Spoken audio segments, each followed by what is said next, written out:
এখানে একটু বেগুন ভাজবো আর পেঁপে আলু কেটেছি করবো তরকারি। আর এই যে পেঁপে সিদ্ধ দেবো, একটু ভাত করবো। লঙ্কা পেঁয়াজ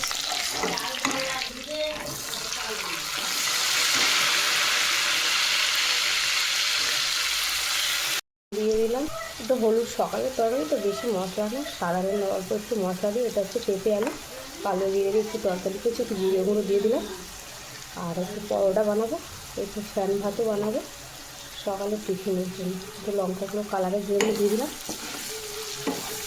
একটু নাড়িয়ে ছাড়িয়ে নিয়ে ভালো করে, তারপরে জল দেবো। করবো আলু পেঁপে ভাতে, সোনার টিফিন নিয়ে যাবে, বানাবো পরোটা।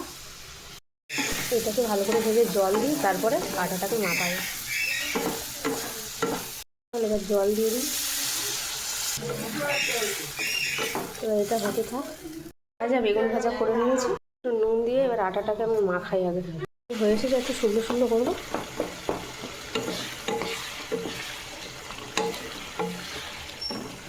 দিয়েছি, ভাত ফুটছে, এবার তরকারি হয়ে গেছে।